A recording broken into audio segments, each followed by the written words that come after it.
Okay, everybody, welcome back to the Horns Down Podcast, 5 Point Fridays with your host, Chris with a K, Chris Griffin. I'm joined tonight by somebody that I like to call my favorite YouTuber.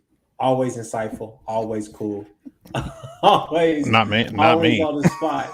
One of I the ain't no guys one's who favorite honestly YouTuber. got me into this and made me want to do my own pod. Oh no, I've inspired people. That's the worst thing you can say to me. All the mistakes I've made now. Don't base it off what I do. I've done everything wrong for the longest time. Look! Your videos they always have me laughing, especially especially the pokes in Texas, and we will get to that tonight. But I'm joined by Sean Forster tonight. That's Sean, right. what's up? How you doing, man? I'm doing good. It's we're in August, the slowest month of the off season. I'll continue to tell people that because everyone's telling me football's here, but it's only August 5th, so I don't know what they're talking about. They can pretend what they watched last night was football, but that wasn't football. So Yeah, that I watched like the first 10 minutes and was like, yeah, then you this. reminded, oh, it's preseason. Oh God, yeah, never mind. Y'all get minded real quick once you watch some preseason football. Yeah. But it is what it But is. anyways, we got some things to talk about tonight. So I mean, obviously we're gonna talk all things OU. So let's jump right into it. Recruiting wise, what are you hearing? What's going on? I see Jacoby Johnson is going to be announcing rather soon. Um, Hicks, Vickers. There's a lot of names. Everybody is still. I saw you dropped a video about Jackson Arnold trying to flip Peyton Bowen. The floor is yours. Go ahead. And to the people in my comments, you make a video about a guy trying to flip his teammates. You forgot Jacoby. It's like Jacoby's not his teammate. What about David Hicks? David Hicks is not his teammate. See, everyone is so hyped up about recruiting right now. And everyone wants everything right now because lately we've been getting everything right now, it seems. Like July is like this past July is the best month of recruiting I've ever seen at Oklahoma since I started really following it closely. I've never seen anything like this. And if this class ends up to its full potential where I think it could go, we're talking some mid 70s Barry Switzer level stuff right now. And that still may not even be a number one class at the end of the day. That's how crazy recruiting is nowadays. But yeah, Jacoby Johnson. Everyone's been waiting on Jacoby Johnson. It's like, when's he going to come out and say he's going to say? He came out and said it. He even put out a graphic, and I had 2 or 3 people see his graphic of his commitment date, and they totally missed the commitment date. And they kept asking when he's actually going to do it. But yeah, he's going to commit next Saturday. I think it's halftime at one of his games. And all signs point to the good guys. There's nothing to indicate otherwise. So it's recruiting nowadays. When a guy is about to commit, you tend to know where he's leaning. It's very rare nowadays where you don't have a feeling of where he's going to go. Like everyone tends to know. That's where all these crystal balls and future casts. Everyone's too much in the loop with these guys to know what's going on, unless you're Peyton Kirkland, because nobody knows what the hell was going on with that one. Yeah. But other than that, people tend to know who's going where when they're about to make the announcement. So I'm really interested in Jacoby Johnson, but I will turn to, I guess, the target that everybody is talking about and everybody wants to know about. So little birdies have been chirping in my ear about DJ Hicks, and a lot of people think maybe he will be maybe he will commit earlier than the Under Armour All Star game, but some people are like, could it be September? Could it be November or October, or is he going to just wait? So I think that's a big question, and a lot of Sooner fans want to know what's going to go down with DJ Hicks. But I do think that it's trending towards OU in a favorable light. Yeah, it's and I believe I could be wrong. The Under Armour game is in Orlando, right? Every Yes, year. I believe so. Yeah. And so what you're telling me is that you're trying to take away my potential to go down there and see it live and in person. Everyone wants it early now because I live in Orlando and I'd go down there and watch that. Mhm. But in all seriousness, there does seem to be indication. There's a lot of like, I don't want to say pressure, but it's like Brent Venables said, hey man, if you really are ready to commit, you're ready to do this and shut it down, go ahead and do it. I think everything is rumor and speculation right now, and everyone's just everyone has the feeling that he's got a good relationship with Todd Bates, and his focus is on, I want to go to a place I know I'm going to get developed and get ready for the NFL. Mm-hmm. And this is the first time in a minute we'd be able to say, yeah, we've got a coaching staff on the defensive side of football that can actually say that, because they have, the resume to prove it, especially Todd Bates. So he's going to get his money. He's going to get his bag from somewhere, however much it's going to cost, whatever. He's going to get his bag. You don't get 5 stars for that bag. It's going to happen. But if that's satisfactory and he wants to go somewhere where he knows he's going to get the right development, I don't see why. If you're an OU fan, you should feel pretty good right now. So with DJ Hicks, I from what I'm hearing from a lot of talking heads about the kid, is that he's a day one starter, no matter where he is. I mean, Tommy Harris was a day one starter, so that's kind of like the only comparison I could think of at D tackle for OU. I mean, he's a guy who could play D end, but you could slide him inside, be a 3 tech. I think that's where he's going to make his money more than likely. So, and that's where I foresee him. I mean, I'm not the greatest X's and O's guy. I'm the furthest thing from an X's and O's guy, but even I know that to an extent. Even I know that bare minimum. But yeah, it's just day one starter. I mean, I guess it depends. I don't see why he wouldn't play as a starter. I think that's a little bit too early to say, but as a guy who will play and get in the rotation, I don't see why he wouldn't. Yeah. I don't see why he couldn't. I think one of the things that's interesting about Hicks is how much emphasis he's putting on the longevity as far as the here and now, because he's wanting to not only, get his bag with the NIL deals, but he's also wanted to, go to the NFL. And like you said, Todd Bates, Miguel Chavis, what it looks like just, at first impression, first blush, what they're doing with this defensive line. I mean, I think they're going to be some head turners, but you look at the pedigree, and I hate to say it because we sound like Texas fans with Bo Davis and everybody coming from Texas. Don't lump me in with them. You can lump yourself in with them. You want? Don't lump me in with them.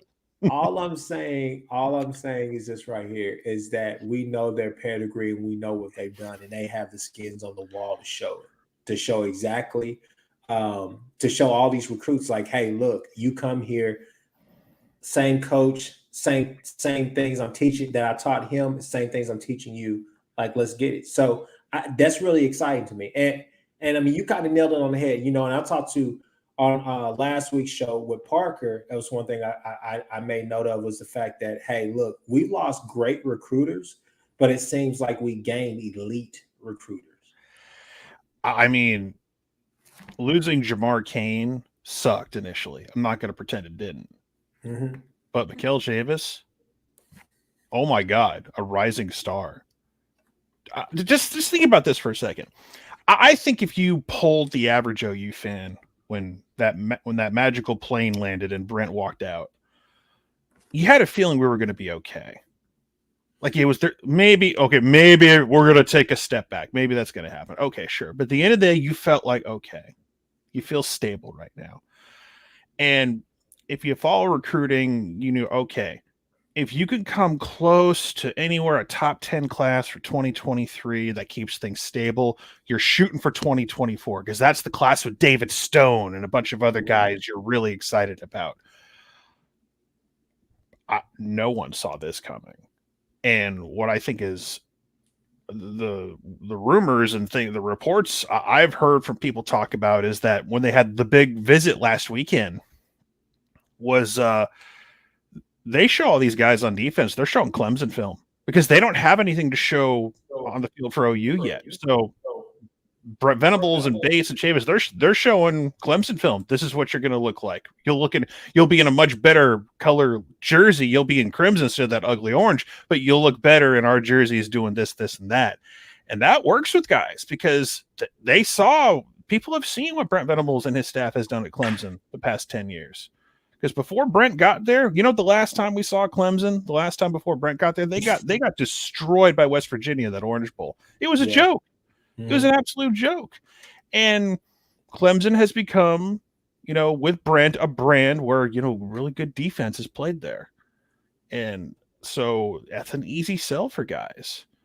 And the fact that they're able to hit the ground running, and we're here in August, and all of a sudden we went from just 2 weeks ago, we went from, okay, fringe top five. I'll be disappointed if it's not top 3 at the end of the day, the way things are going. So it's just, we got Johnson next Saturday. At the end of the month, we got Makari Vickers and Anthony Evans, who are going to commit on the same day. And then you got the tea leaves saying that Peyton Bowen might do something soon. Don't hold your breath, but there's, all the Ben Minich committed today to Notre Dame at safety. So that's kind of part 1 of that process where it's like, oh, they just got themselves another safety just in case. Well, I would say that with Bowens, I've heard about, there's a little Texas A&M chatter there about the money. So here's my thoughts on that. I know a lot of people are going to say, A&M might win that battle. OU is going to find a way to get him paid too. OU is also going to have his little brother who wants to go to OU. He's got his girl. Listen, his girl playing soccer at OU. All right, we flipped Billy Bowen from Texas. I think we can get Peyton Bowen to flip to OU.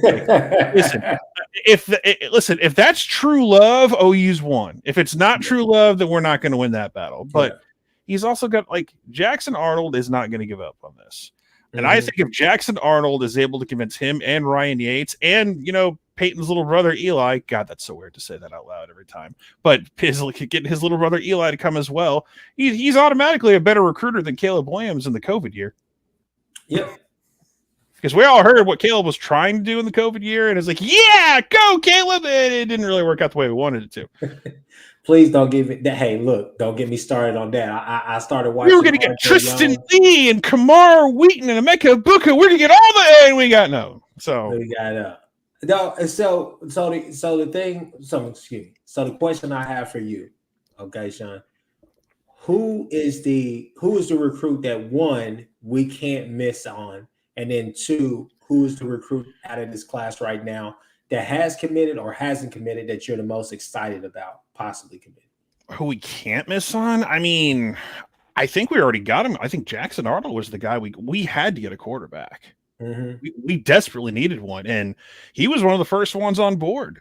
So, and then he wasn't quite a 5-star yet, but he started to live up to the hype and won the Elite 11 MVP, and all of a sudden here we are. We have a 5-star composite QB as a centerpiece of our class. So we got a QB. I like Dylan Gabriel. I think he'll do great things, but you needed to let people know that we can still get a 5-star QB to come to OU despite who not being here anymore. So I think that was the most important piece of the puzzle, despite everything else. I love all the defensive pieces. I love everything else in this class so far, but you had to prove to the world you could still go get in quarterback, and you got to give props to Jeff Levy. Regardless of whether or not he had prior connections or not, he got it done. He got him to come to Oklahoma. What was the other question? Well, basically, I think I asked you. I said, "Hey, who's the one that we could miss out on?" I think you answered that one. And then, who are you most excited about in this class? Someone who's already here, man. It's not here yet. I think PJ Adebari, man. PJ Adebari is the one I'm really excited about. If you get him and Hicks, that's just not fair. It's really not fair, because just watching the potential that dude has, PJ Adebari, to on 3's got him as a top 10 player in the country, which is I think a little high, but it's like someone thinks he's that good, so I'm not going to turn that down.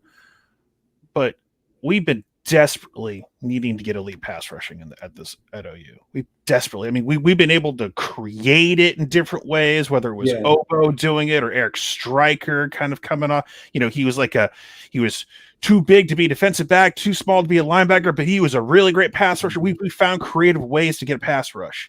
Where we're going, we need to have guys like that. And some of those guys realize that we're going to have that magical SEC logo on our jersey too at some point, and they're going to be a part of that. And, I think a lot of people just assumed that Oklahoma going to the SEC was just going to be the same old Oklahoma. And I'm like, we're recruiting regardless of whatever happened, OU was going to get a bump regardless, just because of that magical logo that's going to be in our jersey now. Because I think one of the interesting things to think about is when you know who was here. This class, this class was going to be, oh my God, this class could be this, could be that, but we were just really talking offense recruits, right? We don't know what the defensive side of the ball would look like. However, going into the SEC, that's what I'm saying. We may feel as if we have elite recruiters now, but I mean, let's not act like we didn't have great recruiters already there on campus. Lincoln Riley recruited at a high level, just not high enough, I think, to get us over the hump that we all wanted to be over. Well, he the one thing, and I'll never take this away from him, because just no matter how angry or how much venom I spew in his direction, he could go out and get almost any quarterback he wanted in the country. You can't replace that. So still, he could, and he and Dennis Simmons could get really good receivers. He struck out on a few really good ones, because Ohio State has become wide receiver U at this point. Yeah. Good Lord.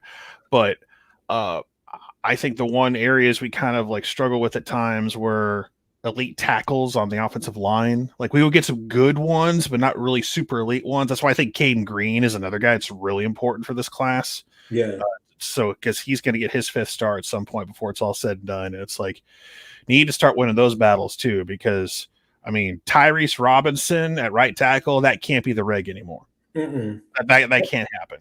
And I think that was something that a lot of Sooner fans, I know people were thinking, okay, defensively, how are we going to be able to recruit? Are we going to be able to go in there and win battles against Alabama and teams like that?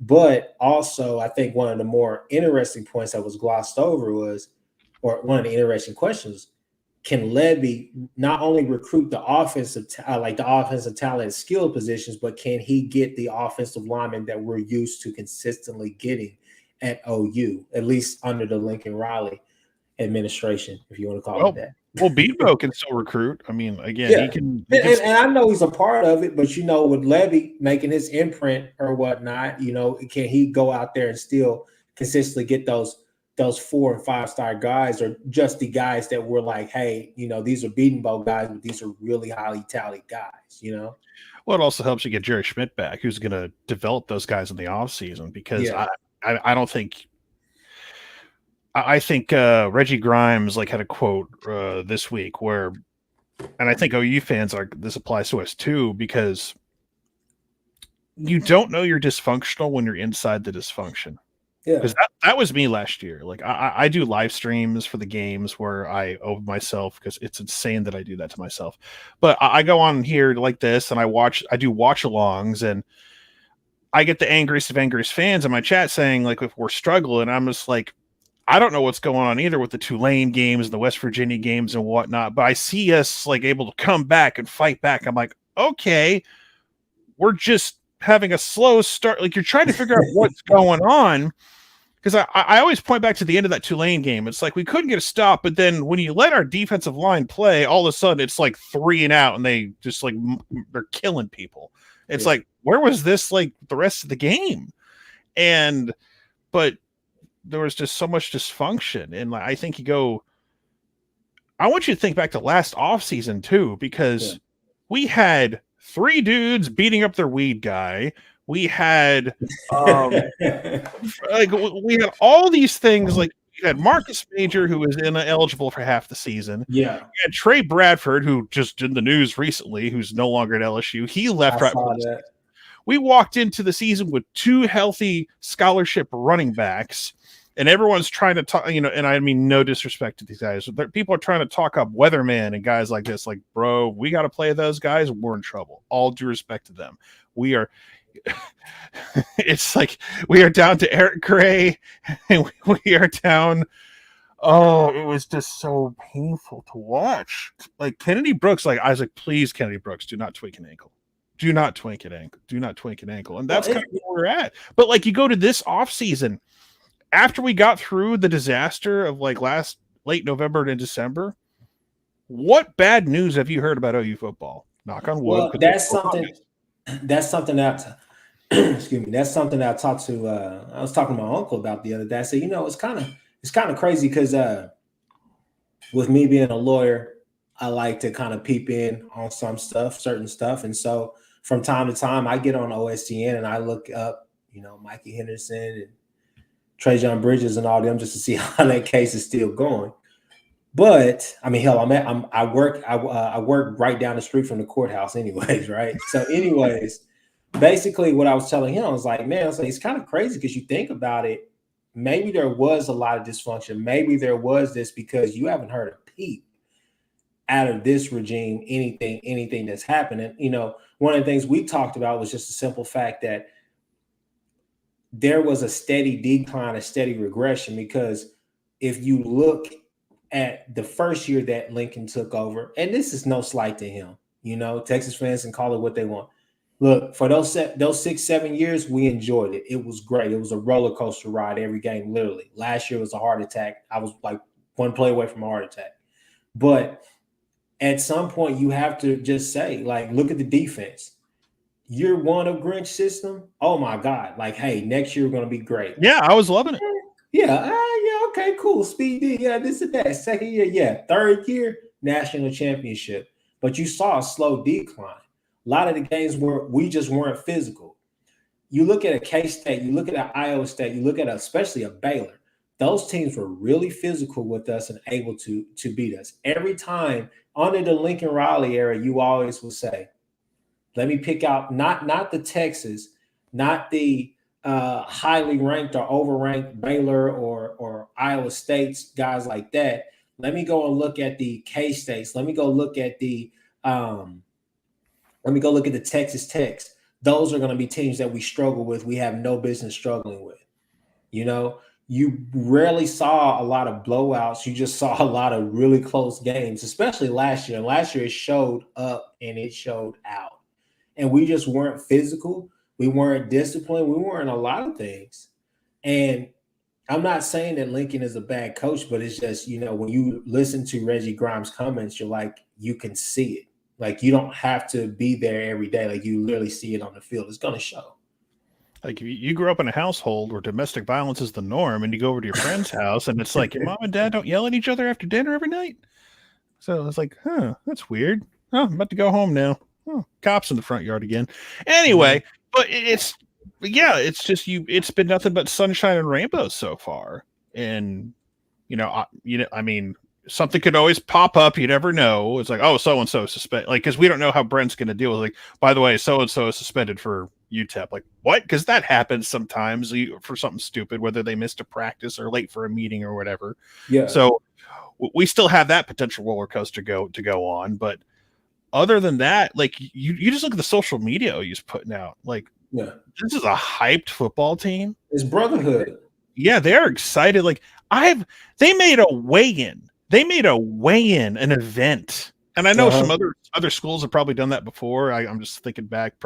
But you see the difference. Like, because last year, everything felt like everything was closed in and shut off, and everything was top secret. I mean, you had like the kid from the OU Daily trying to spy on practice, trying to find out who's getting first team reps the week after Texas when everyone knew who was starting that TCU game.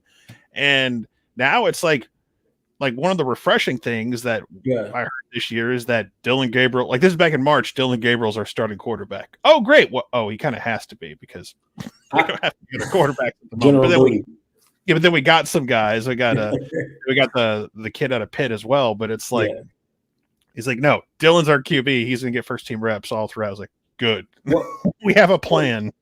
I'm not even going to lie. When I drive through campus, which is every morning, I'm always looking around. I'm like, which building was it again that the kid was standing on top of? Like, It's so funny when you think about it right now, because it's like, and then like it was like, I'm just imagining if he got caught, you hear like the sirens going on the spotlight of the old like cartoons, like a jailbreak or something trying to escape prison, like the old school cartoons, or like when Lex Luthor tried to escape in Superman 2, like way back in the day, something like that.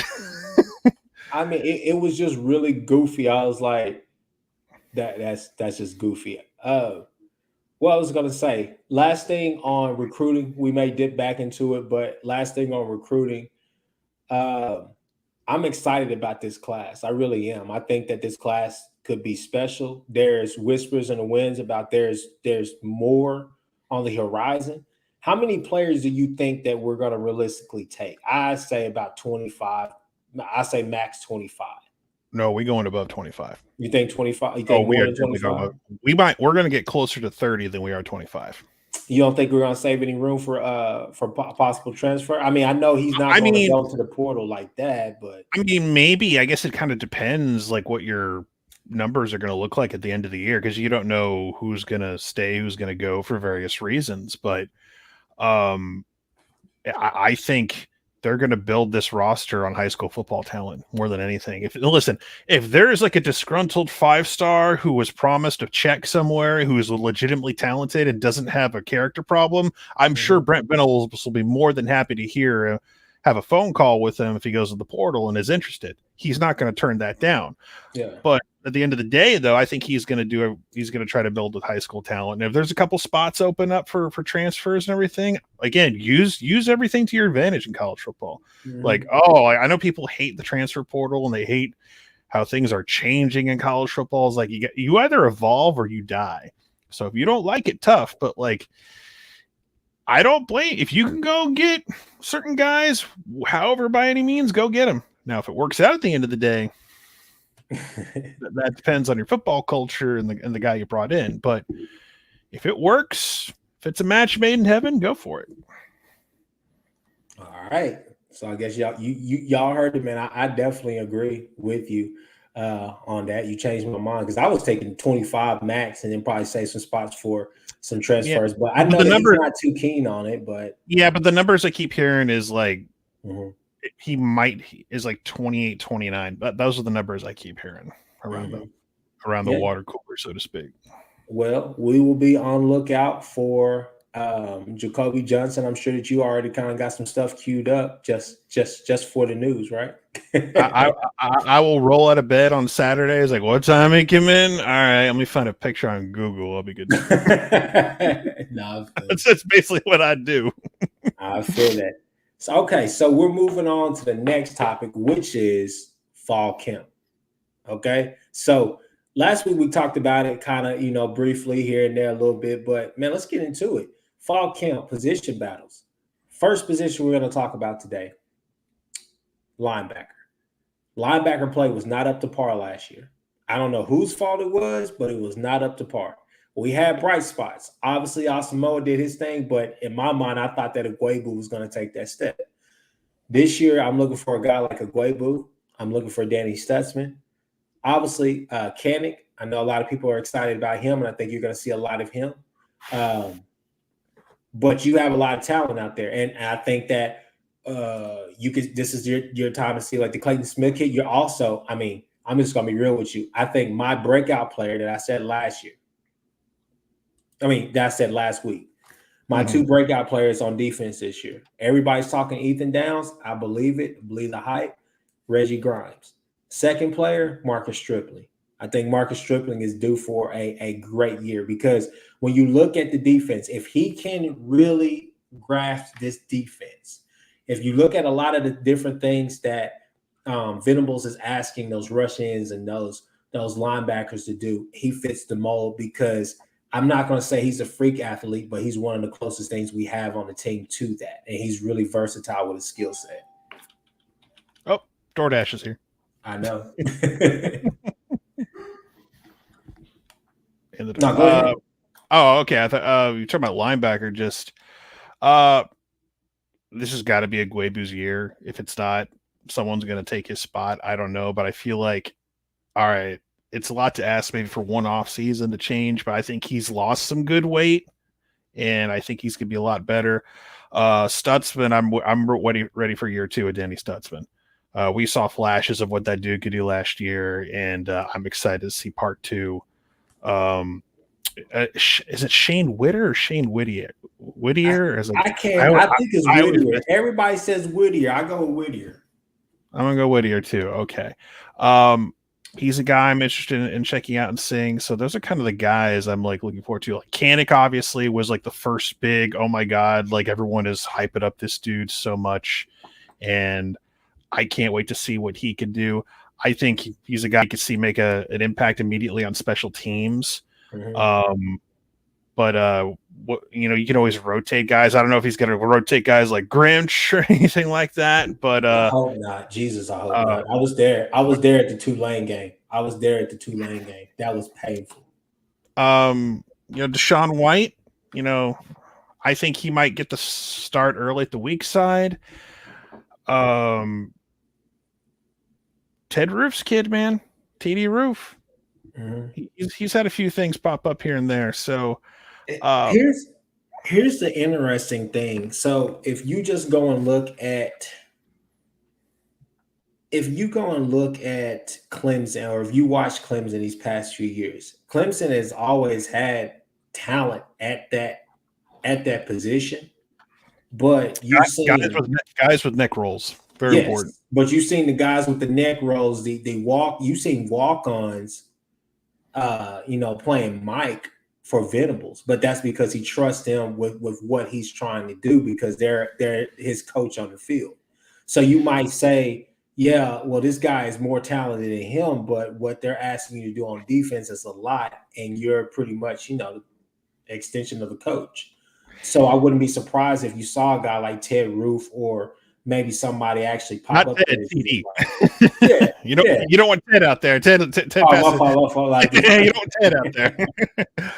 But yeah, because I think the one thing I think a lot of people are starting to remember now is that Venables' system there's a lot to remember. There's a lot to bring out on the field with you. And I go back to Travis Lewis way back when he got drafted, went into the league. One of the big compliments he got was that he was knowledge-wise, he was NFL ready. Coaches and scouts were shocked about how much he knew and how prepared he was. Now, obviously, he didn't have a great NFL career or anything like that, but they were like, whoa, Brent Venables, his guys know what to do on the field. They know how to do things. And sometimes that takes a while. So linebacker's a spot where I think everyone's really excited about, but there could be a learning curve for some guys. I know I know we got a lot of young guys that we mentioned before, like the McKenzies and the Lewis kids, but I think I'm not trying to be a Debbie Downer, but there might be some moments where you need to have patience and just some guys might make some mistakes. And if they do them, you want them to happen in week 1 and 2 and learn from those experiences. Cause then you got to go to Lincoln and then try to do it up there on the road. But yeah, but I think there's a lot of excitement. There's a lot of great potential in that room. So at the end of the day, I'm excited to see what the next step, but I think there's enough experience there to hopefully, hold down the fort. I think what Venables said was key, and I think that you can really, really apply that to the linebacker room. Venables at his press conference, I remember him saying that, hey, we got a lot of fast guys in here. Can they play fast? And can they play fast and make the right plays? So I think when he was saying that made me really think about the linebacking core, because I'm like, man, we got some fast guys and some guys that can move. Canick, Whittier, but we got football players, and I think that you're going to see them be able to take that step. And a guy like Agwebu, I think that and this is a great segue into the next group I was going to talk about, which is the cornerbacks. But what I'm mostly excited about with this defense is the fact that you're finally, and it's hard to discredit the past staff for what Grinch was able to do, because we had no life, and then Grinch gave us a pulse. But now you feel like, hey, not only do we have a heartbeat, but hey, we're back from the dead. But I say that because I'm really excited about the techniques that are being emphasized and being taught right now. And so, I think that's a great segue into the cornerback room. Who starts opposite of Woody Washington? Now, I know a lot of people say, hey, look, they're on record as saying they're going to play 8 guys at that. But we know that's not all the way possible. Maybe it is. In Grinch's system, he definitely rotates. But regardless, though, if you ask me, I think, the question is who starts opposite of Woody Washington? I know the cheap and easy answer is DJ Graham potentially, or maybe a Joshua Eaton type of guy because they have the experience. But I think a wild card for me, CJ Colden, the transfer out of Wyoming. Really? I think he's got a legit shot. Now he's got a proven camp, but what about the kid out of Louisville? You think he's going to be more nickel or? I think he's a nickel guy because I know Trey. I know the North Carolina kid Morrison is also kind of a nickel guy. From I'm trying to like remember everything that I've been reading over the past few months, but it just I don't know. It's just hearing like back and forth, varying opinions and whatnot. It just feels like because I know we're this is safety, but like I think Key and Bowman are your safeties in my opinion. Mm-hmm. Jaden Davis, maybe. I think Colden Walker are going to be your depth on one side, and Washington Graham are going to be on your other side. So I'm going to go. If you ask me to flip a coin, I'm going to go with Colden, transfer out of Wyoming right now. I could be 100% wrong. We'll see how camp goes. We'll see who they put out there week 1 against UTEP, but they have options at corner. Like I think the secondary has a chance this year to be the best, part of the defense. And that's like best part of the defense and be probably the best has been, or the most I think maybe complete that it's been in a while. And Kevin, I was just gonna say, Kevin. No, I mean we know Walker is a corner, but I mean at the same time, all due respect, I like Broyles a lot, but I'm looking for Justin Harrington. I'm looking for maybe Walker because he's bigger and physical. I'm thinking about those examples. You forget guys. I saw, oh yeah, Justin Harrington's back because Justin Harrington a couple years ago had a great day one at camp, tears his ACL, left the team, came back, making noise again. Apparently, what are we going to see? So, are we going to get the payoff of Justin Harrington? Justin Harrington is like a movie delayed because of COVID. Are we eventually going to see the payoff? Are we going to see? It's like Top Gun Maverick. Top Gun Maverick was delayed, and it finally came out, and everyone loved it. So, if he can be Top Gun Maverick, that's all good for me. So, yeah. So I've yet to see Top Gun Maverick. I need to go see it.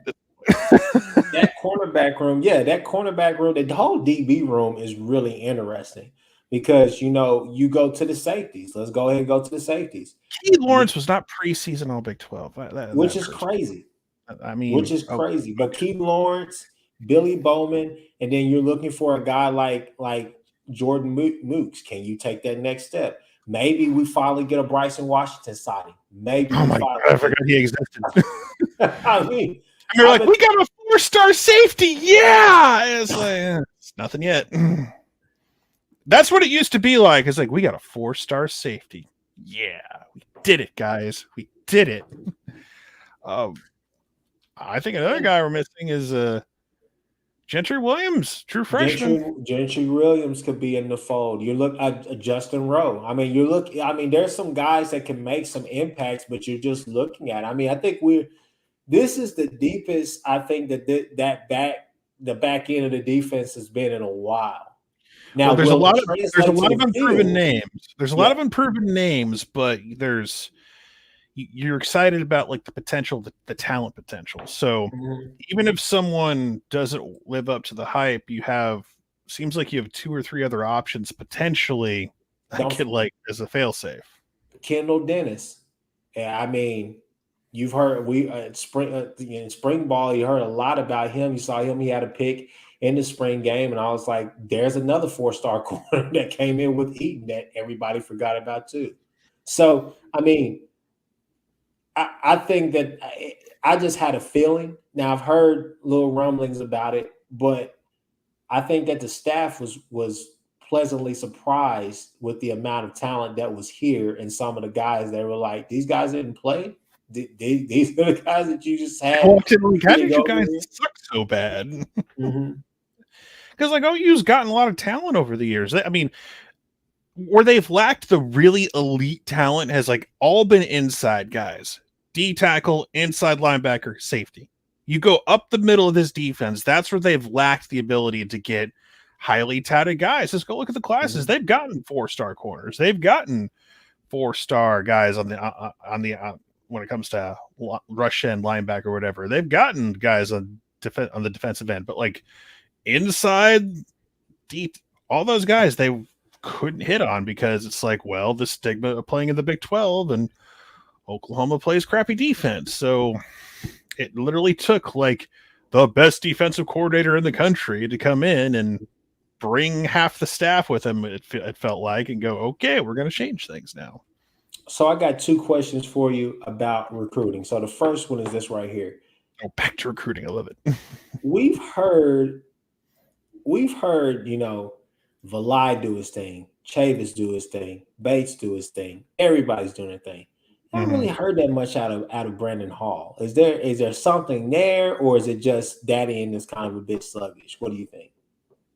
I don't know, because I watched all the interviews from Media Day, and I think someone brought up on one of the boards, hey, where's Brandon Hall? It's like, I mean, Brandon Hall could be one of those really quiet types who just wants to be left the F alone. It's like, I don't want to talk to media. It's like, he is a position coach. He doesn't have to, I guess, but I have no answers to that. I have no rhyme or reason. It could just, but man does, hey, like if we flip some people very soon from LSU and Notre Dame, I'm not going to be complaining. I'm sure he'll have a hand in it. So this next question is this right here. Who would be a surprise commit in the future no one is talking about? Surprise, I would go with Malachi Coleman as a potential guy. The kid, the top 100 athlete out of Nebraska. They want him to play tight end. There's been a lot of talk lately about he's a silent commit to Nebraska. Well, why isn't he a loud commit to Nebraska? I mean, he lives in Lincoln and everything. He's got family who are diehard Nebraska fans. And I said, well, we just got a kid in Colton Vasek who grew up in a Longhorn household, so living in Austin. So, I mean, we've seen that happen before. I think it would take a lot to get him. I think beating Nebraska isn't going to be enough. I think maybe if we beat them down a little bit, it might help a little bit. But I think Nebraska would have to have another mediocre year to really open that door. And for OU to be like, hey, we're doing pretty well. Come play tight end in Lebby's offense. You'll be great. You'll be awesome. Well, I think another thing to think about as well is, does Scott Frost even survive this year? So that's going to be a whole nother staff trying to come in and do what OU did last year, which was pretty incredible. Here's what's crazy. If he won 7 games, based on last year, if you won 7 games, is that a fireable offense? Think about it, because they were 3-9 last year. If you go 7-5, I improved by 4 games. Can you fire him? I mean, it's a weird question to ask, because we all know 7. I'm not saying it's the same administration is there, but they fired Bo Pelini after every 9-3 season that he got them to. Well, I mean, Nebraska's big problem is that they couldn't figure out how to the worst thing they did was leave the Big 12. They cut off the recruiting pipeline to Texas because they don't have a good recruiting radius.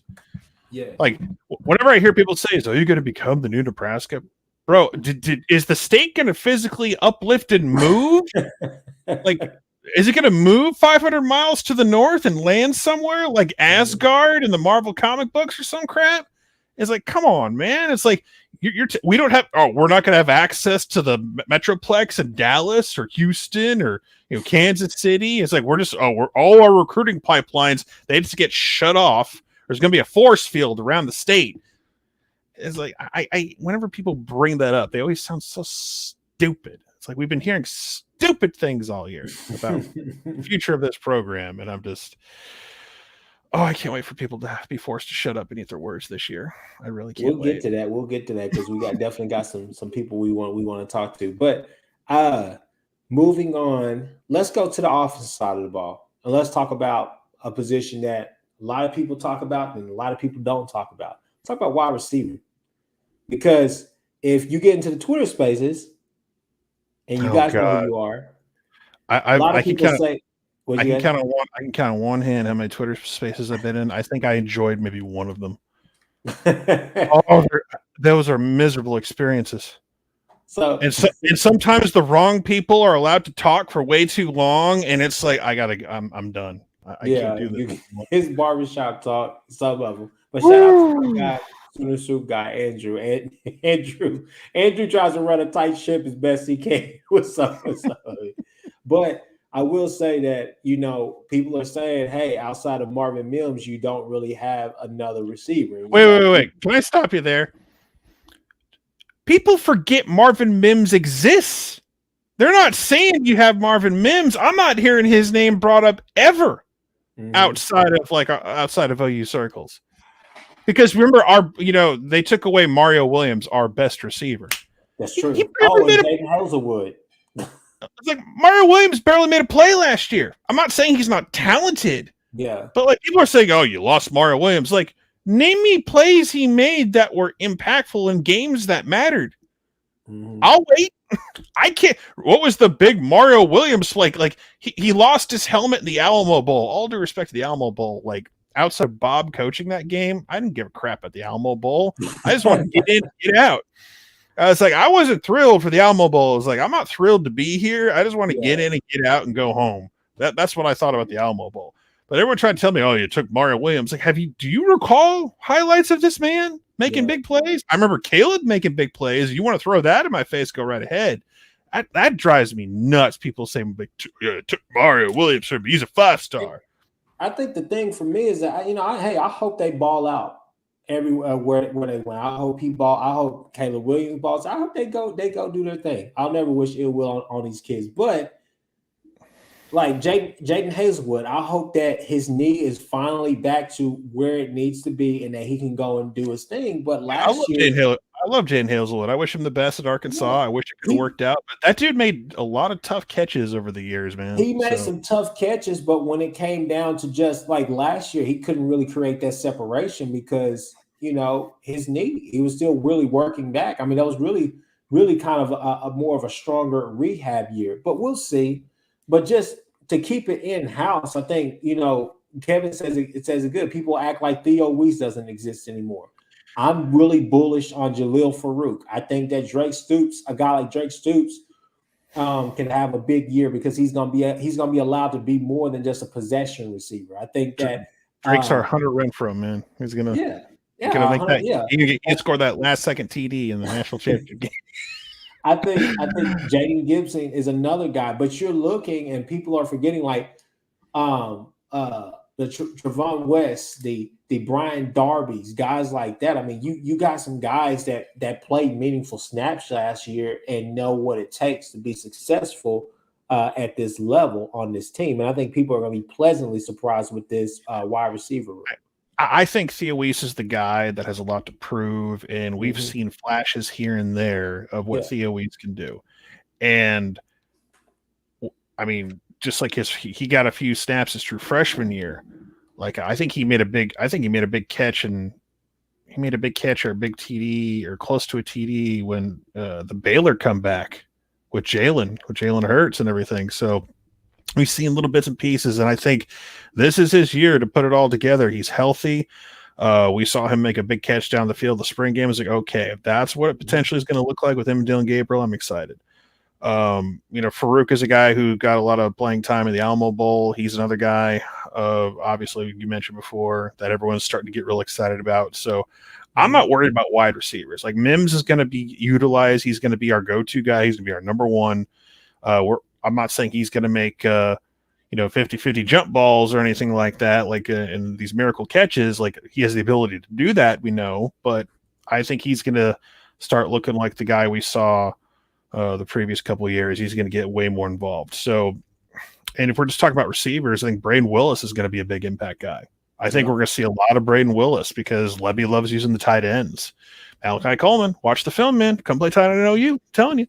I was just going to say, two names that I forget to mention every damn pod, and I'm sure they're gonna be factors. But the Hester kid and the Bunkley kid as well, the two transfers that you got.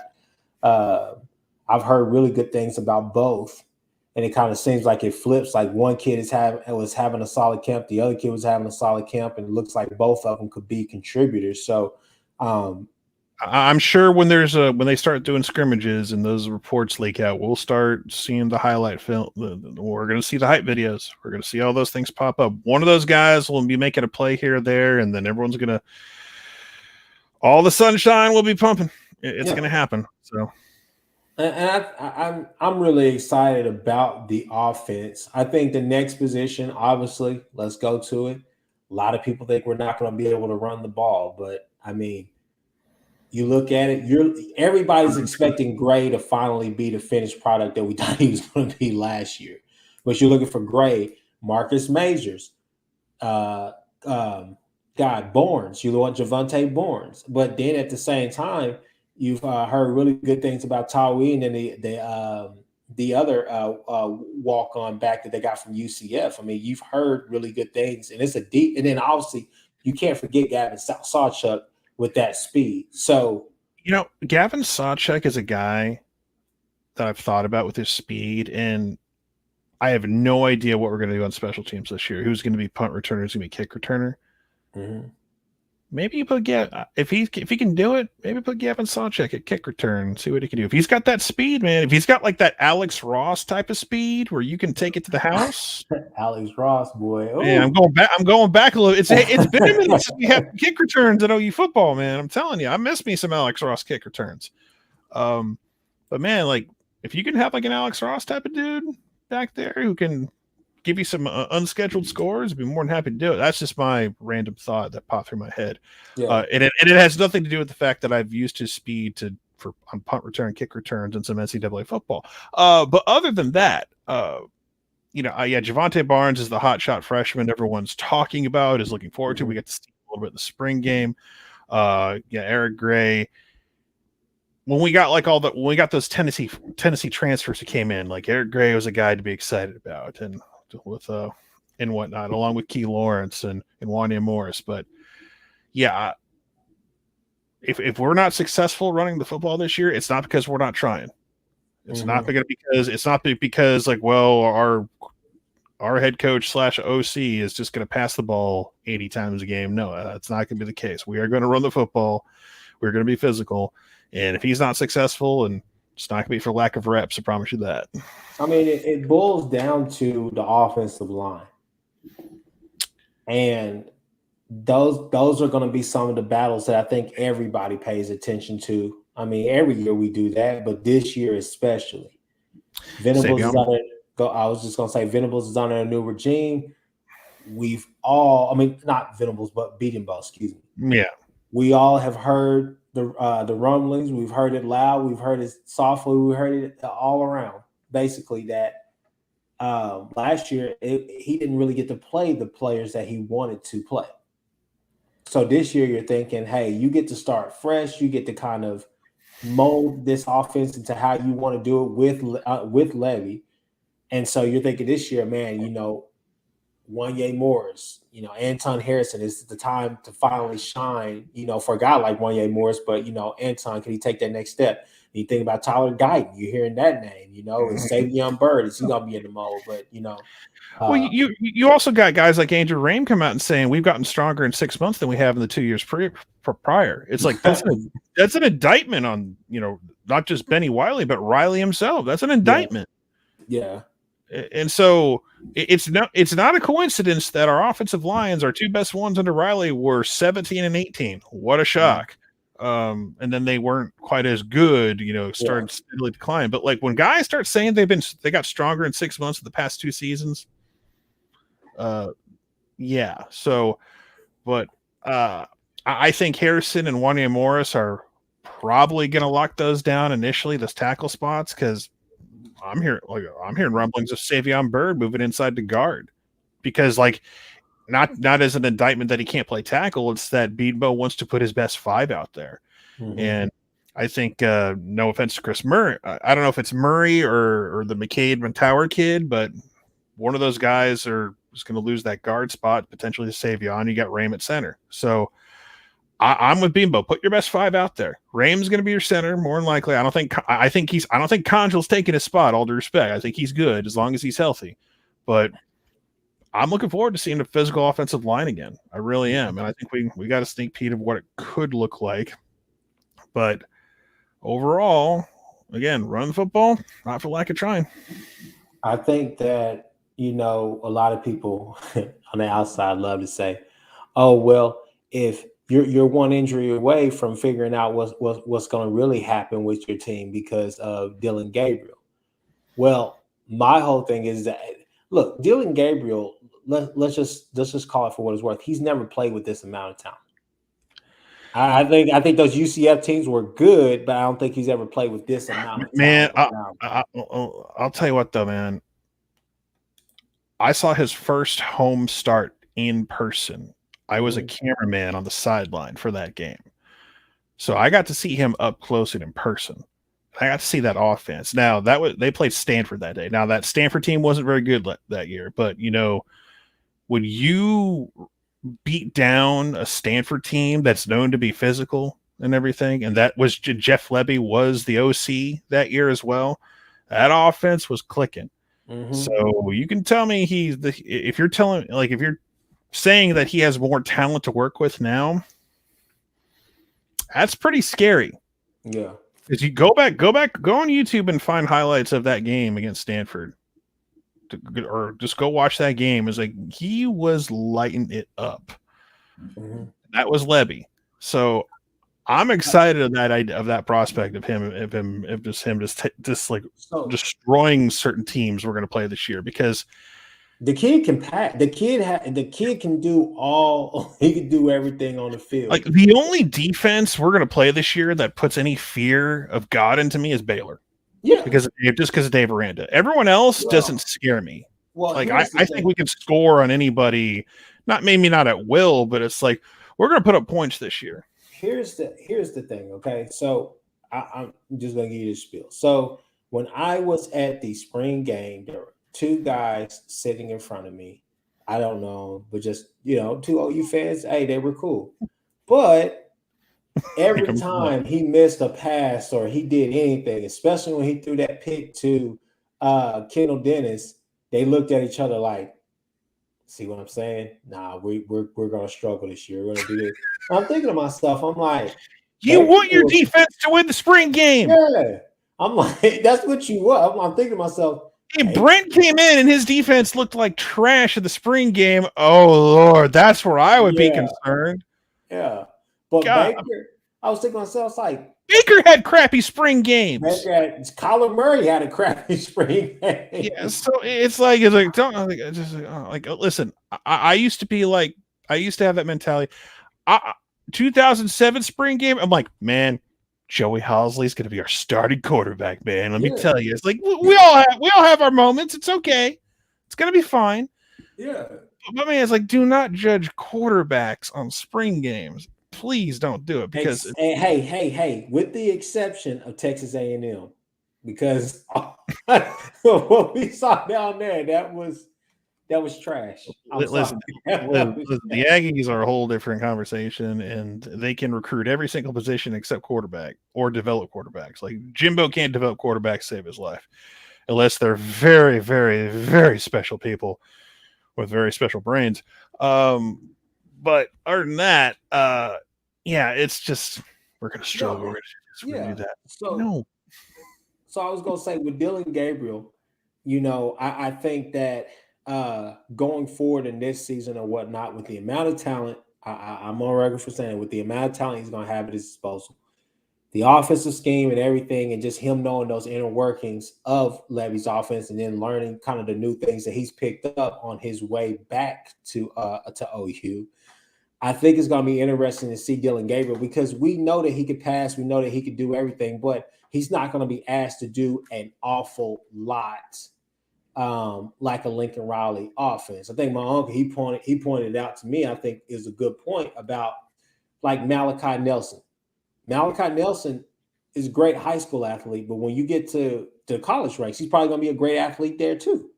But at the same time, if you don't, for a Lincoln Riley offense to happen, you need two things pretty much. You need a great offensive line. You need a really good offensive line that can move and move people around. But you also need a quarterback who's pretty mobile, Because, I mean, if you look at Spencer, I think that's kind of where he got in trouble. But pretty much what I'm trying to say is this right here. Dylan Gabriel is not going to have to do a lot. He's not going to be asked to do a lot. He's going to be asked to get the ball to the right spots, run the right plays, get our guys where we need to go, trust the offense. You'll do what you need to do. Because, I mean, he did it before. So why can't he go do it again? Oh, I know why he can't do it again, because our Texas brethren say he did it at a G5 level, not a Power 5 level. Granted, they have a wide receiver that they think is going to set the world on fire, Nayor, who played at Wyoming. So, I watched him light up a Power 5 school that that people respected at the time. So I mean, you can play that game all you want, I guess. But I am so done with Texas. I'm just so done. And listen, I think back to paraphrase a quote from Men in Black: like, a person is smart, but people are dumb, stupid, panicky animals, and you know it. Like, we know individual Texas fans that are smart. Yeah. But man, not just the fan base, but some of like their recruiting guru guys who I just want to smack upside the head, all of them. Ian Boyd being at the front of the line for that one. Oh my God. You know what I did the other day? Because I wanted some entertainment. I was bored. I uploaded my video for the day or whatever. I went and found the post game for Orange Bloods after the Kansas loss. You would have thought Anwar Richardson was about to cry. Like, don't let anyone try to tell you that those guys at Orange Bloods aren't just outright fanboys. Look, I'm a fanboy too. I at least admit it. I wear the gear. I'm not pretending. So, but like, I heard PK is not the guy. They need to get rid of him. Oh, is Steve Sarkisian the guy to lead this program? I heard everything. And this wasn't after just because of one loss. This was like a 5-game losing streak. Mm-hmm. So now I'm hearing, oh, it's different this time. Is it really? Is it really different? Because we talked about earlier what a great offseason this has been for OU, because it's been quiet and it's been nothing but sunshine and rainbows so far. To be determined. We'll see how it turns out in a few months. But I still see the red flags in the 40 acres. I still see the red flags. Nothing's changed. Like, I'm sorry, is this offensive line going to get better? That's full of undrafted free agents as far as I'm concerned. Oh, but you got 5 or 6 magical freshmen that are going to come in. Oh, you're going to get Devin Campbell. You're going to get Banks to play. Or, like, please play true freshmen. I'm begging you. Please play true freshmen. I know you think they're going to come. Like, listen, I could buy a DJ Campbell playing at guard and being effective. You can do that. I think you can plug and play a guard and you could have effective play. If you played a true freshman at tackle, please do. Please try playing true freshman at the tackle position. You will get eaten alive. They're going to come at us and say, well, you guys play Zeus at left. No. He was a redshirt freshman. He had a year, and he struggled. He had a year to develop and went to Tennessee, and he struggled at Tennessee in that game. And he's one of the best linemen in the league. So you guys can throw the stars at me all you want, but these guys, like Kyle Flood, if you guys do what you do, Kyle Flood's the greatest O-line coach of all time. Not just like in college football, ever. But let's all like look at the mirror and ask ourselves, do we really think that's going to happen? No. Because Texas fans want you to believe that their skill guys are going to carry this offense. You don't need an offensive line. You have all these skill guys that you're all hyped up about. They're just going to do everything by themselves. Texas is in the same boat Oklahoma was with 09. Yeah, no, I was just going to say with Lincoln. get all the offensive talent that you want in the world, whatever the case may be, but defensively, you're not able to really recruit at that level that you want to say that you can. And Like, you're just not. You have no edge rush. but here's the thing: we were miserable as a fan base last year. Yeah, and we still won 11 football games. 11 football games, and got a lot of guys that played. 11 football games they won, and we were miserable. These guys went 5-7, and like they're still talking crap. Yeah. I would shut down my YouTube channel and dig a hole. I would find the nearest sinkhole. I would find the nearest sinkhole in Florida and like bury myself if like, oh, you went 5-7. Mike, no, you do not get to talk crap to my football program or my fan base. You do not. You are not allowed to. Period. Especially when you lost to Kansas again. But go ahead, bring up how we almost lost to Kansas because that's the same thing. Bravo. You got me there, guys. We almost lost. My whole thing is this right here is that I think that is really unfair because we have a head coach who's never been a head coach. I think it's really unfair to discredit the 26 years that he's put in, that he's been successful. I mean, because here's the thing, and here's something that gets glossed over. A lot of people look at Clemson and think Clemson is going to be pretty good this year. But they probably will be. Yeah, I'm going to go ahead. There are people who are sitting there still saying, "Well, they lost a lot because they lost their offensive coordinator and they lost their defensive coordinator who provided them the staple of their success." It wasn't just Dabo. But Dabo built the culture, got the right people in place, but it just wasn't Dabo. But you know why they say the whole never been a head coach thing is part of their arsenal? Because they're scared. Because you know what's going to happen if our third head coach since 2016 comes in and has instant success, and they've gone through 3 or 4 since 2013. The excuses start to run out. I've said this multiple times before. I rooted like hell for them to get Urban Meyer. I rooted like hell because I'm serious. One of two things was going to happen. Either they were finally going to get over the hump because it would take a guy of that caliber to do it, or if he failed, mm-hmm. that is the ultimate, we're doomed. If Urban Meyer couldn't come in and fix it. Yeah. But obviously they lost out on that, and Sean, that's the problem with Texas. Texas always goes after the splash hire. But I don't have a problem with that. If you can get it, go get it. Mm-hmm. By all means, if you have, but like, because I hear it's like, well, people like to say it's the boosters, but it's not really that, or it's not really, well, people say we have great recruiting classes, but that's not true. Listen, on paper, you had great recruiting classes. What happens when they get on your campus afterwards is not my problem. That's a you problem. That's not my fault. That's your fault. So look, listen, Oklahoma, you look at our history with 5 stars, it's not great. It's like Peterson, Gerald McCoy, that's kind of it. Really, think about it. Look at our history of our 5 stars. We've had more. I mean, Reggie Smith won a 5-star, but he was a solid player.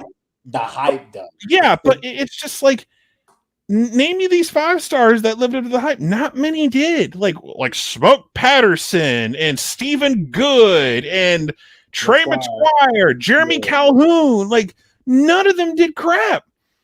But yet here we are. We still find a way because we find a way to win Big 12 titles. We find a way to win bowl games, go to the playoff, win Heisman Trophy winners. We find a way to do it some way, somehow, with multiple different head coaches at this point. And if Brent does it, they have no more excuses. They know it's a them problem. And I think a lot of the smart Texas fans know it's a them problem, but they just don't know how to fix it. Because I have yet to see the big moment where the culture's changed. Because I'm sorry, Steve Sarkisian is a weak head coach. He's been a weak head coach just because he coached under Nick Saban. It's like, bro, I could coach under Nick Saban and probably get some offers afterwards, man. I'm serious. I could hold the clipboard, and I'm not saying Steve Sarkisian isn't talented or doesn't have a good offensive mind, but as the head of your football program, that's a different story. Yeah. Everything I've seen from Brent this year, my God, he looks like the man in charge of a football program. He looks the part. And part one of that process is recruiting. He is kicking ass on the recruiting trail. And then even then, Texas fans like, oh, we're still ranked above you. Okay, you've been ranked above us for like 20 years. Look at the record. Look at the outcome. So, but like nobody loves to talk about Oklahoma and what we're doing more than Texas. They love to talk about what Oklahoma's doing. You see our recruiting guys at Rivals or other places talking about Texas? No, because we don't have to, because we run this league right now. We run this conference. So they have to talk about us. They have to make things. They have to have streams about why is Oklahoma so confident this year? I don't know. We've been kind of running this conference for a while and beating all, and I mean, that's the whole thing. That's an important point too. At some point, you have to say, "Look, I get it. Baylor won last year. Congratulations." No, they earned it. Like Baylor was the Big 12 champions last year. And guess what? But I will say this right here: when you win the league championship 6 out of 7 years, that has to be accounted for something. It can't just be like, hey, once every 6 years, somebody else wins a championship. We were a questionable pass interference call away from going back to the Big 12 title game. Exactly. But we don't talk about that. But here's a point about Texas. I thought this was pretty interesting. If you guys haven't seen what Josh is talking about, basically there's some rumblings about Billingsby, the tight end transfer from Texas, and then also from Alabama, and then a Jai Hall, the wide receiver transfer from Alabama. And so I think one of them popped up on Twitter and said that was all a lie. So really? We've already got that going on now. but that's another thing. A lot, like everyone has like their fall camp stuff where everyone's looking good and it's all, sunshine pumping and everything. It's like when one of your own websites is reporting bad news, they don't want to report bad news. That's bad for business. They don't want to report bad news. They want to report sunshine and rainbows. So it was Hall. So Hall denies that. So again, if you want to tell me all this skill talent's going to come in, like it might get you wins over that'll get you 7-8 wins just on your skill talent alone. But like in the trenches against certain teams,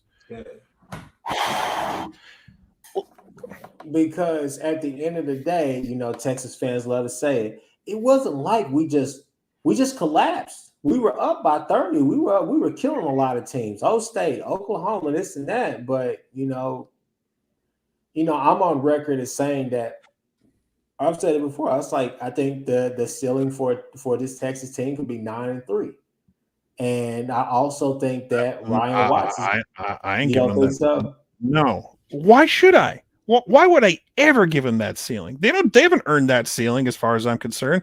And I'm being a little bit of a homer, absolutely, but no, I want to see you win 6 games first. I'm serious. I need them to break the barrier first, because, and like another thing they do is like, I know what they're doing. It's like, who's going to be the first one to really do it?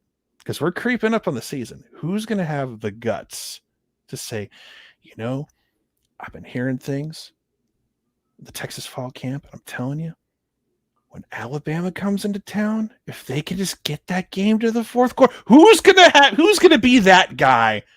Seriously, unironically to say that, it's coming.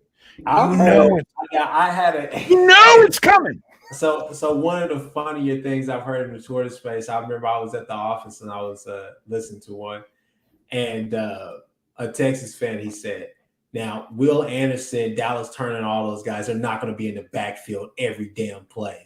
And they were like, I'm just saying. Look, I love OU this year. I'm a big proponent of what I think we can do this year. Yeah. Will Anderson and Dallas Turner would destroy us.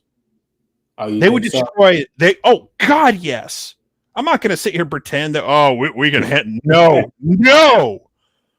We don't have the elite tackle play to stop Will Anderson one-on-one.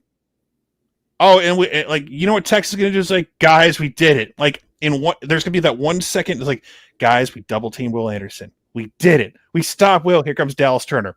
Boom. Goodbye, Quinn Ewers. Fumble, scoop and score. That's what's gonna happen. Like this dream, they have this fairy tale they're writing that they're going to get to the fourth quarter. It'll be a game, but that Austin, Texas Heat, my God. Oh my God, everyone's going to be tired because Alabama's never played in the Heat before. Because that Tuscaloosa being in North Alabama and all with all that ice and snow. God. I don't. Yeah, to be honest with you, I'm gonna keep it all the way real with you and all the way real on with everybody on here. The Alabama game, I think we all would pencil that in as a loss. If you're a grown up. But please keep in mind, if they have 2 games after that, I believe before they play us, but they have 2 games after that a lot of people are saying keep your eye on. Okay. UT San Antonio. UTSA, which I'm going to give Texas that. I'm going to give Texas that.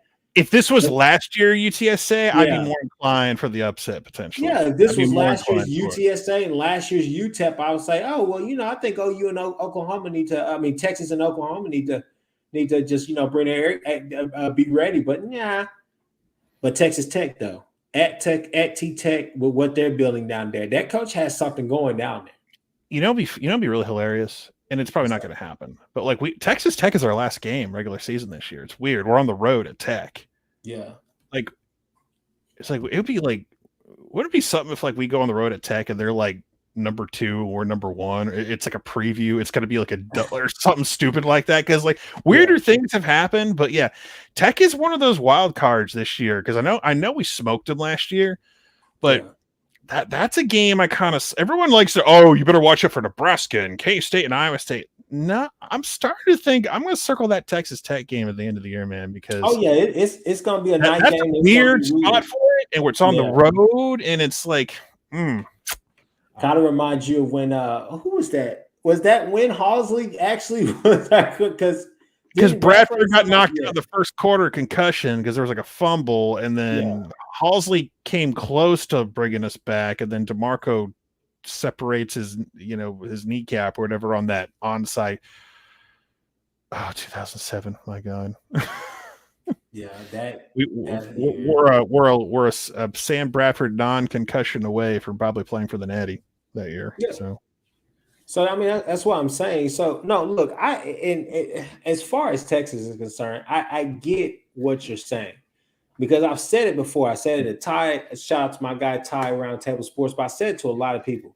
It feels like Texas is projecting their feelings and their emotions on us from their season, their 5 and 7 season. We know what you guys are going to go through. We've been there, and then 2. We're the new kid at school, so we get picked on, and we're expected not to say anything back to anybody, no matter the fan base. Oh no, we're not allowed to respond if anyone says we're gonna suck, or we're not like. You lost your head coach. You lost your best defensive players. All of that. 84 articles in the offseason about Lincoln Riley leaving Oklahoma and his feelings about it. And it's like. Get posted. Why are Oklahoma fans so sensitive? It's like you posted the article. You want us to interact, you dumbass. Exactly. So I'll say this right here. So Kevin says that Tech game does worry me more than most. They are gonna turn that program around. Then you have Stubby who says West Virginia concerns me. They so desperately want to beat OU. So I mean, you can want in one hand and. So here's my thing. Okay, so. Like I said, last season, you can ask my friend Ty, you can ask Seth, shout out to Seth, you can ask all of them. We would come on here, and I think, we even did a show together and we talked about it. But basically, I said, hey, Baylor is the game that I'm most worried about on this schedule. The reason why I was worried about that Baylor game last year was not just because of Dave Aranda, which, because look, Baylor they're either going to be consistently good or consistently bad. They're not going to be anything outside of those two. Okay. But I will say this right here. The thing that scared me the most was Lincoln Riley, right? Because it's games like that you thought, oh man, we'd be up for a game like that. Because usually he has the players up for games such as that. But when it comes to the Nebraskas of the world, people say, "Oh, they played you close and they had every chance to beat you." We were up 23-9. It was Riley who couldn't call a freaking play to get us a first down out of our own end zone when Graham made that amazing interception. You get what I'm saying? But when it comes to teams, and that's what I've said about Lincoln Riley going to the Pac-12, Oregon and Utah is going to be his Baylor, but he's going to be able to play and keep up with Oregon and probably beat them. But when he goes up against the Cows, when he goes up against the Washington States of the world, those are the teams that you have to worry about because the teams never seem up for those type of games. A la a Iowa State, even when they're in bad shape. A K-State, obviously. K-State. I think every top program at a Power 5 conference has one of those games. Like SC back in the day had Oregon State was a problem for them. But at the same time, it was consistent. These last few years, it's been consistent because you're sitting there saying, "Oh yeah, we'll be up for this game." We go out there and we play lights out. We finally look like how we should look against a K-State, and then here we go against West Virginia having to kick a field goal to win a game. You get what I'm saying? So we were consistently. I had a 17-minute recap video after that. I don't know what's wrong with her team. I didn't know. Yeah, it's I think with Brent, I've said it a couple times in the past couple weeks, we still got to learn what he's going to do as a head coach. I think those are fair questions. How is he going to manage his timeouts? What's he going to be like on third and fourth down? Those decisions. And however successful he's at those things, he'll get criticized or praised appropriately. So I'm sure he's going to have some sort of irritable thing he's going to do. Someone always finds something, or he'll get blamed for something that maybe not in his control or out of his, whatever it may be. There's going to be something. It's going to be on 2nd and 7, Brent is never Yeah. I mean, it's like that, but here's the Stubby's point. Here's the Stubby's point. Like a team like K-State is concerning. First off, they have Adrian Martinez back there, so look, one good hit away from having a fumble or some type of turnover. He will commit. The other thing that concerns you the most about a team like K-State is the fact that not only do they're going to be pretty mobile. Because Deuce Vaughn and him in the backfield, that's going to cause some problems because they love the thing we struggled with the most last year were offenses that ran a lot of gadget plays. You look at the Tulane game, the Nebraska game, look at the K-State game. But K-State did one thing to OU that I think last year and the year before and the year before that I think that OU will be ready for this year is that they threw the kitchen sink at them. They threw everything at them. You saw the first few games, especially I thought K-State was going to beat O-State last year. I didn't see that being a route for them, but they tried to keep everything so vanilla. But when it came to OU, they came out there with Skylar Thompson with one good leg and still were able to put up a decent fight. What a game. But I don't think that with this staff now, I think that they're going to be more over-prepared than under-prepared for games like this. Another thing that I kind of thought back on now, we played Tulane, we play like crap. And there was the early season joke. It was a tongue-in-cheek joke. It was rank Tulane. And then Tulane had a game on the road at Ole Miss. Who just came from Ole Miss? Jeff Levy. And you know what Ole Miss did? They crushed them. Mm-hmm. They destroyed Tulane. I'm like, well, there goes that joke of ranking Tulane. And Tulane turned out to be one of the record-wise, one of the worst teams of the year.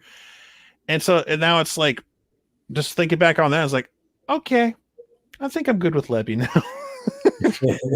Based on last year, it's a weird comparison. It's he beat Tulane like they were Tulane. That's what you're supposed to do. So, but yeah, just OU this year, I know everyone, it's real easy to get up into the excitement and you want to believe you're going to win every game. And you talked I think that Baylor game on the November 5th is going to be really difficult regardless. I think OU will likely, if you force me to pick, I think OU drops that game. I know it's not a popular thing to say. No, it's a home game, and the crowd's gonna be on their side and everything. But I think if they can get back to Arlington and get a round 2, I think they can rebound and win that game. I'm not as worried about that game because I've said it before. Baylor has to come to Norman, and they have to go to Austin as well. And so I think it's going to be different this time because think about it. Last time you're coming off of you overlooked TCU and the legend of Chandler Morris started. By the way, if Chandler Morris does not start for TCU this year, I'm boycotting all of TCU athletes. Well, Gary Patterson's not there anymore. I mean, that's another thing. I think Gary Patterson is an emergency head coach in a glass case for Texas. Oh no, I think he's an emergency defensive coordinator. In case of emergency, break open glass. Yeah, I mean, I'm on record as saying that hey, the worst job in America right now in college football is the defensive coordinator job at Texas because the eventual defensive coordinator is sitting up there in the skybox looking at you saying, "Look at this." I was told PK was as close to a sure thing as there was in college football. I was told that. But there's rumblings that it was actually Jimmy Lake, not him. So, the Jimmy Lake was the real reason. They should have kept Chris Ash. They should have kept Chris. What about Todd Orlando? They missed Todd Orlando. Oh man, if Todd Orlando ran out of that tunnel right now, boy, I would get on my knees and just say, God, thank you so much. It's a real thing. Don't worry. Nah, but just to be real, like this team right here, I think that they will be up for games like that, and I think that it's going to come down to the wire. I think that here's the thing, okay? So I watched the USC spring game, and as did I. Ooh, it was entertaining. Oh, that was so much fun. I called my aunt. I said, "Hey, aunt, man, I watched this game." I said, "Did you watch? You want me to send it to you?" He said, "I don't want to see that crap. I already know what they run. I could probably tell you the full script for every play that they ran without watching." I said, that's exactly how I felt watching it. I was like, "Oh, I know who this is going to." They spotted the defense. 21 points. Yeah, they spotted him. It was gone before the first quarter was over. I mean, if Caleb goes down for some odd reason, which hopefully he doesn't, Miller Moss can step in and go ham too. But my point with all that is this right here. Aranda knew all the plays they were trying to run. I mean, he basically, I just called it a crash blitz basically because what he would do whenever they would run that GT pull, GT counter, or whatnot, Aranda had his edge and his weak side linebacker, the outside linebacker, just basically crashing. Even his middle linebacker, they would just crash the entire time. They knew this. They knew the sets. They knew everything. They knew the formations, all of that. Rommel, I've read your book. I know what you're gonna do. They clogged each hole that they were like, okay, if you hit this gap, you hit that gap, keep them on the outside. Set the edge, and then you just crash the edge actually, and then crash this gap right here. It's done. And that happened every single time that we try to do that. And you're just sitting there screaming at the screen like, please go to the zone scheme. That's where we've been most successful. I don't know how that man's not the head coach at LSU. I don't know. I mean, I don't know how LSU fans feel about Ryan Kelly. But I was like, Aranda at LSU felt like it was a natural thing that was going to happen. And it's like staying at Baylor. It's like, I think he's going to jump at some point because at some point, like, you can talk about the Big 12 and how they're going to be okay and survive or whether they get more teams to come over or not. I think that someone in the SEC is going to throw him some money. Somebody in the SEC is definitely going to throw him some money. I mean, yeah, for sure. Because name me a better head coach who gets both sides of the line of scrimmage ready to play more than Dave Aranda. Seriously. I mean, maybe Nick Saban.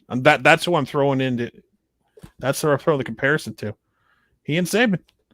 Like, my O-line and D-line will be ready to play. They are going to be ready to play. And, oh, Lord, you don't want to go to Auburn. No one wants to coach Auburn right now. They like, ugh. threw their coach We under the hit the bus. transfer portal pretty damn hard. A little bit too hard. If you I remember Brent was offered the Auburn job. I was like, yeah, I'm not taking the Auburn job. Y'all nuts. Y'all too insane for me. let's as we wrap this up, let me think of some oddball questions. Okay. Here's a question for you. I got you. Okay. All right. We're gonna go SEC East. Oh boy. We're gonna go SEC East. SEC East. Can Florida, No. Tennessee, Okay. can Florida or Tennessee? I'm going to give South Carolina. I've already said South Carolina will beat Georgia. I think it's the third game of the year. But I will say this right here. The only If team Florida- in the East has a shot is Kentucky, in my opinion. That's the only team that can unseat Georgia. That's the only one. I think what Mark is doing is something. Here's the thing. What Mark is doing, they're making comparisons to when Bear Bryant was coaching them in the 50s. Like he's doing, that's the type of stuff he's doing. Kentucky is very slowly becoming, they're not like a top tier. They're not a tier 1 power in the SEC, but you can say they're tier 2 right now. You can make an argument for tier 2. Their comp basically is Iowa. Yeah, I think that's kind of fair. Yeah, I think that's not too bad of a comparison. I think they're the Iowa of the SEC. I mean, pretty much. I could see Kentucky picking off Georgia just because of all the turnover from that team they lost, all the guys they lost last year. I think that's a moment where they could. That's the only one I think who could potentially, make a run or do something special. Maybe not like playoff special, but if Kentucky were to get to be like a 2 or 3 loss team and they make it to as the East representative or something like that, and then 60 minutes of football, you never know. I'm gonna say not so fast, my friend. I don't believe in Will Levis like that, so I'm gonna let you have that. But I will say this right here: I like Napier as a coach, and I think Napier is gonna turn things around. I think Richardson is gonna be able to do his thing this year. I think that they're gonna be in a more controlled offense. Well, no, I mean the offense was great under under Mullins, something like that. They do lose a few weapons, but at the same time as Florida, I think they're gonna have talent. I think that's going to be a matchup to look out for. So I'm going to go out on a limb and say that this is a year that Georgia does not make the SEC championship game. I'm going to say that that in Florida Vegas or Tennessee, Las Vegas will be more than happy to take your money. They'll be more than happy to take your money. Come back to me. Come back to me when it's time. All right. So here's the next one. Yeah, if you guys got any questions or whatnot, well, we got Sean on here still. Just throw him in here. How many yards does Gray get? I don't think he gets over 1,000 this year. That's Gray. Well, if you want to have a really good season, it'd be nice to have 2,000-yard backs, wouldn't it? Great. That would be great news. I honestly think you're going to see a lot more running backs play. So I think the wealth is going to be spread out a little bit. Yeah. So I don't think he gets 1,000. No. Now, all-purpose, he will definitely get 1,000. I'll say all-purpose yardage. He will definitely break 1,000. Most impactful freshman on offense and defense. Offense, I'm going to say Javonte Barnes. Defense, freshman. I'll go Kanik, whether it's like spelling guys or special teams. The crazy Chris in me wants to say Caden Helms, but I'm gonna go with that's a hard one on offense, man. It really is. I mean, you say Javonte Barnes, you think for running backs, it's just easier for running backs to get on the field. It's obvious, yeah. And then defense, who did you say on defense? I said Kanik, a combination of spelling guys at linebacker and maybe some special teams plays. Yeah. Yeah, I can see. Yeah, I'll go ahead. Yeah, I'll say because if we're talking freshmen, it's just that's the only guy I could see who could potentially because Danny Stutzman made an impact as a freshman. So I'm gonna go maybe red shirt. we're going red shirt. I mean, you know who if we're talking red shirt, Kelvin Gilliam. Really? What about the Smith kid from Texarkana? I mean, I've been bullish on him, but my main reason for Kelvin Gilliam is that man can cut a promo. When he committed, he can cut a promo, and if he can match up his promo skills with his talent on the field, then he's gonna be a perfect OU football player. Here's the next one. Let's see. What will OU's identity if DJ stays healthy? What will it be? A running team or a passing team? I think it's. I mean, balance, baby. Yeah, it's gonna be balanced. I think it's a. I don't necessarily. Well, I mean, it's a shooting gear, however you want to call it, the whatever they want to call it. But I think run gun. Yeah, running gun. I don't know. I mean, it's just really balanced. I don't know. It's hard to say. I think that the identity they're going to want to be a running team because they're going to want to pound the ball and be able to. I mean, that's the point, and I think that's something else that we kind of glossed over as well. Is the speed that he wants to play with, the amount of plays that he wants to do. It's going to cause those defenses to have lapses simply because it's going to be hard to get guys off the field. I'm just waiting if OU exceeds any expectations this year. I'm looking forward to the heroes who drop it in a parachute. Said, "Well, you're winning with Riley's players. That's what you're doing." I'm waiting for those heroes. Oh man, those heroes are waiting in the wings. I can't wait. I said that last year. I said if BB does anything more than excuse me, if he wins a Big 12 championship or more, then it's going to be he did it with Riley's players. We got to see what this freshman class is going to be like. I'm waiting on it. I can't wait to do it. I'm gonna have the receipts here. I'm like, we know. Right. Let's see one last one. Let's see. Does OU's defense rank in the top 25, top 10 this year? Not a chance. No. That's you're one. No. We do not have to. You got the guys we're recruiting now are going to be the guys potentially that are going to be part of a top 25, top 10 defense. We don't have that talent right now. If we could have been top 30 last year, we probably I've been begging for, can we be top 30? That's all I ask. Can we make a couple of stops when they matter once in a while? That's all I ever asked for. I didn't ask to be like, Brent gave us last time we had like a top 10 defense was 2009. You remember what happened that year? Like we had a legit statistically great defense, but our other side of the football was too banged up. So no, we're not going to be top 25, top 10. Well, I would love for it to happen. I just don't see it. You have any other parting shots before we go ahead and wrap this up, sir? I will say that just enjoy football season when it actually starts in a month because it goes by so quick. It goes by faster than you realize. Be patient with Brent if things seem like they're not going according to plan at certain points. Got to be patient this year.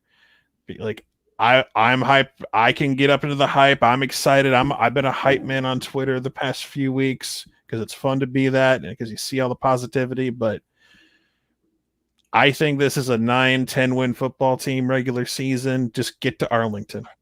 If you get to Arlington, I just want a shot. I want a shot in Arlington. We make it there. We win that game. We go to the Sugar or wherever we go, and basically because nobody cares about bowl games anymore outside of the playoff. We'll play whoever opts out, or that's a whole nother thing. But that, like a Big 12 championship, is what I think the ceiling is for this team. They do that. It's a successful year. You put a lot of good things. I want to see trajectory. I want to see trajectory, even in losses. I want to see okay. We lost because we weren't quite good enough here, and here, but you see, because that's the difference between a good head coach and a bad head coach. If things don't go well, do you continue to coach? Do you continue to get better? Do you continue to improve in certain areas? Or if you lose your big rivalry game, you can collapse and quit the rest of the year. You could be that, or you can keep going and try to get better. Because that's what Bob Stoops did. Bob Stoops didn't always beat Texas. He didn't always win the Big 12 championship, but more years than not, he still coached his team, and he got them to a positive end at the end of the day. Yeah. Like remember, 2009, we were supposed to go back and play for it. No, we were injured. We had problems. He still coached. We went and played. Jim Harbaugh coached Stanford team in the Sun Bowl and won a hard-fought football game. Oh. And you felt, yeah. I mean, even when they went and beat Auburn in that bowl game that year, going into the next year. I mean, Spencer's first year at the helm, start off rough with Iowa State, K-State, and then, you end the season as one of the hottest teams. Kchris is like, hey, man, y'all should really put Oklahoma in here. They're good. But no, I mean, I echo those sentiments, man. I'm really excited about this year. It's going to be hard to be patient and everything because, man, just so used to winning. But at the same time, man, I feel like this team is going to win the Big 12 championship somehow, some way. I feel like they can get there to Arlington. I don't see how not, because at the end of the day, contrary to belief, OU is actually returning a lot of talent. Impossible. They shut down the program, man. It's over. We're done for. Oh yeah, I forgot about that. I'm sorry. They shut down the program. We can't be good. I'm sorry. We're supposed to be quiet. So we're Nebraska now. Tom Fernelli said so. I saw it myself. But no, go ahead. Hey man, so where can they find you at? Hit in a hole somewhere until football season gets there. Yeah, you can find me on my channel, Onikuno. I'm getting close. I might get 15,000 subs before the end of the month. That'd be cool. Same thing on Twitter. 80% of my Twitter is OU football stuff, and then I'm a nerd. I'll post about nerd stuff like the other half the time, or about pro wrestling, AEW. So follow my Twitter at you've been warned. There will be random nerd stuff that you're like, why is this on my feed? Oh, it's right. It's in the profile. But yeah, my video content's August is actually kind of a slow month, believe it or not. It'll be around because July is over. Recruiting's kind of like cooled down just a little bit, but we'll pick back up soon. But I do live streams, watch alongs for football games. And because I hate myself as a human and I want to expose myself to a chat room while I'm watching a game, and I try to hold myself back while watching OU play football, I'm still going to do that this year. I do recaps. I give opinions. I'll do some joke videos from time to time. But yeah, I've been doing this for a little bit. So, and unlike some other YouTubers that have claimed to be OU fans, I'm actually an OU fan. It's amazing how that works. But other than that... I got the brunt of that. The Texas faithful try to go at me. If you guys haven't seen the video that I've posted, please go see it. It's, in my opinion, I think it's pretty hilarious. You seen it, Sean? Oh yeah, your Texas the Texas shirts mullet boy out. Yeah. So they try to go at me because after my my sophomore year at my JUCO, I was playing basketball. I hurt my knee. So I kind of had a decision to make. What did I want to do? Do I want to, because I redshirted so I could go back to my JUCO for a third year, which I had already graduated, which that was kind of pointless. Then I had a couple of opportunities to go play like basketball at some D2 schools, or I could I applied to like all the other schools in Oklahoma. So I went to O State because they gave me the most money for my education. That set me up to become a lawyer and all the rest of that stuff. But I was just like, bro, I've said this before. Why are y'all coming at me for making a decision to help pay for my school? Okay. Well, listen, I don't hold it against you. It's all good. But now you whenever I see Texas content making fun of Texas, like I saw that thing you posted. I'm just like, and this is not like a diss, but I'm when I see stuff like that, I'm like, I could do better. I got a better idea. I got an idea in my head. I got an idea. I could do this better. And it's not a diss toward what she's like, wait a minute. Okay. The wheels are turning. I got something. I can do something better. I got something better idea. I did my version of like the Texas you remember like the content we did the intros, the contender intros, like back in like dun-dun-dun, dun-dun-dun, Oh dun-dun-dun. yeah. I did that for Texas a couple of years ago. And it is like there's only one top 25 finish in the past. There's only one conference title in the past 10 years. There's only a one game winning streak versus Kansas in football. And it's like, oh my God, it just wrote itself. Well, I know this for sure. We're gonna have to collab because I got some ideas and I know you got some. So let's bring it to life. The OU faithful wouldn't they're not gonna be ready for that. Oh my God, just we didn't even talk about Arch and Archanon. Oh my God, bro. Archanon is real. Archanon is real. They want you to believe he's really a 5-star quarterback when he plays against trash competition and he gets sacked by middle schoolers, but that's okay. Hey. Don't be one of those grown-ups going after a 17-year-old kid that hasn't played. Oh, I don't know. It's not the 17-year-olds. Like I go after the grown men who say he's good. People say you're attacking a 17-year-old kid. No, I'm attacking the grown men who worship a 17-year-old kid. There's a difference. No. Don't be mistaken. I have nothing against a 17-year-old kid. Like, God bless him and his last name and his genes or whatever you think makes him quarterback Jesus. That's great. But like Texas fans thinks he's going to descend on a diamond set of chariot next year and save them. So we'll see how that turns out at the end there. Just like toss out chocolates and teddy bears, the good old Texas Longhorn kids, coming down like a Greek god, saving us all. So, folks, I think that wraps it up. Shout out to everybody that was in the comments tonight. Shout out to everybody who watched. Tune into the PG show. He has some really great interviews that's going down with some of the recruits. Caden Green, he's got an episode with that. They possibly could have a video with Vickers. So there's definitely some recruits out there that you guys want to keep an eye on. He's going to have that. But always, please follow Mr. Sean Forster. Onikuno on Twitter. I mean, look, like I said before, guys, one of my favorite YouTubers, if not my favorite YouTuber. No, one of the guys that got me inspired to start doing. I gotta give you flowers, bro. I'll be your listen. I can be your 4th or 5th favorite YouTuber, but I can't. That's but no, yeah, for sure. Let's get him over 15,000, and for sure, everybody. I appreciate you guys. I think that's gonna be it for us.